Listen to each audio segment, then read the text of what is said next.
প্রিয় ভাইরা আমার, ওসমান হাদির চিন্তা চেতনা, চিন্তা শক্তি সারা বাংলাদেশে মানুষের কাছে পৌঁছে দেওয়ার একমাত্র মাধ্যম হতে পারে আজকে যারা এখানে উপস্থিত হয়েছেন। প্রত্যেকটা ক্যাম্পাসের প্রতিনিধি আছেন, প্রত্যেকটা জেলা উপজেলার প্রতিনিধি আছেন। আপনারা আমাকে বলেন, ওসমান হাদির আদর্শকে আপনারা বাংলাদেশের ৫৬,০০০ বর্গ মাইলে পৌঁছে দিবেন। ওসমান হাদি সাহেব আগে দাঁড়িয়ে বলছিলেন, এ আল্লাহর জমিনে আমরা কাউকে ভয় পাই না। আমাকে যদি হত্যা করা হয়, আমার পরবর্তী ভাইরা, আমার সন্তানরা আন্দোলনকে চালিয়ে নিয়ে যাবে। আধিপত্যবাদের বিরুদ্ধে আমাদের লড়াই চলবে। বাংলাদেশের ইনসাফ প্রতিষ্ঠার জন্য আমাদের লড়াই চলবে। সত্যার জন্য আমাদের লড়াই চলবে। যতদিন বেঁচে আছি, এই আল্লাহর জমিনে সংগ্রাম করে শহীদ হয়ে যাব। প্রিয় ভাইরা আমার, আল্লাহ ওসমান হাদিকে শহীদ করেছেন। কি প্রস্তুতি নিয়েছিলেন আমি জানি না। এক শুক্রবার সকালবেলা সে সকল প্রস্তুতি নিয়ে জুমার নামাজ পড়তে আসছে। জুমার নামাজ পড়ে ফেরার পথে সে গুলিবিদ্ধ হয়েছে। পরবর্তী শুক্রবার রাতে সে শাহাদাত বরণ করেছে সিঙ্গাপুরে। ঘটনার ২ সপ্তাহ আগ থেকে খুঁড়িয়ে আমাদের সাথে সাথে ঘুরে আমরা কোনোভাবেই বুঝতে পারছিলাম না যে এই খুনি আমাদের খুব কাছ থেকে এত পরিকল্পিত রেকি করছিল ওসমানকে খুন করার জন্য। সে একাধিকবার অ্যাটেম্প নেওয়ার পরও সে ব্যর্থ হয়েছে। আমরা পরবর্তীতে ভিডিওগুলো দেখেছি। কালচারাল সেন্টারের ভিতরে তাকে শুট করতে চেয়েছে, আরেকজন হঠাৎ করে চলে আসার কারণে সে শুট করতে পারে নাই। কিন্তু আল্লাহ তাকে জুমাবার শুক্রবারই কবুল করেছেন।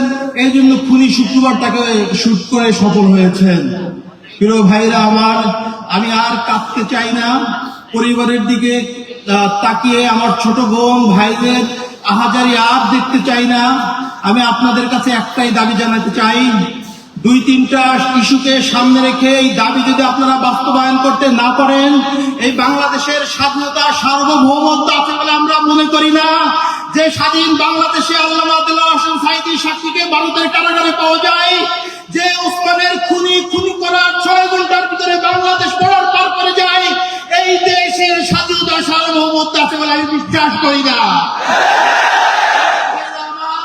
এই ৫৬,০০০ বর্গ মাইলে আজাদীর লড়াই আপনাদেরকে শুরু করতে হবে। এই মুসলিম মানুষের মুক্তি আসা না পর্যন্ত আপনারা করে ফিরে যাবেন না, আমাকে ওয়াদা করেন। আমার বিগত ১৬ বছর ফ্যাসিস্টের কারণে মানুষের বাক স্বাধীনতা নষ্ট হয়েছে, মানুষের মৌলিক অধিকার নষ্ট হয়েছে, মানুষের জীবনের কোনো নিরাপত্তা নাই। আমরা ঠিক সেই আশঙ্কাই করতেছি, আবার সেই ভয়ের রাজ্যে বসবাস করার দিকে যাচ্ছি। আমাদেরকে মানুষ ভয় দেখাচ্ছে, সামনে নির্বাচন, তোমরা এই খুনের দাবি তুলিও না, এদেশে আবার কোন সরকার ক্ষমতায় আসবে, তারা তোমাদেরকে কথা বলতে দিবে না। আমি আপনাদের কাছে বলতে চাই, কোন সরকার ক্ষমতায় আসবে কি আসবে না, সেই সিদ্ধান্ত জনগণ নিবে। কোন সরকার ক্ষমতায় আসবে, আওয়ামী লীগের মডেলে নির্বাচন করে আবার আধিপত্যবাদীদের ক্ষমতায় আনতে দেন, এর জন্য আপনারাই দায়ী থাকবেন।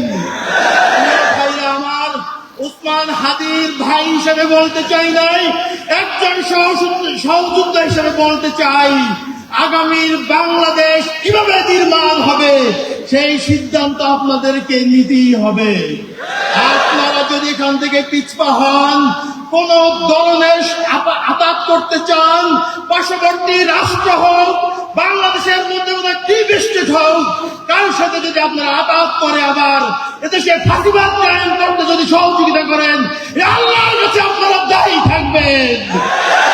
ভাইরা আমার, ওসমান হাদির রক্তের বিনিময়ে এই বাংলাদেশ আধিপত্যবাদ মুক্ত হোক, এই বাংলাদেশে ইনসাফ কায়েম হোক, এই আশাবাদ ব্যক্ত করে আমি আমার সংক্ষিপ্ত বক্তব্য শেষ করছি। ধন্যবাদ। আসসালামু আলাইকুম ওয়া রাহমাতুল্লাহ।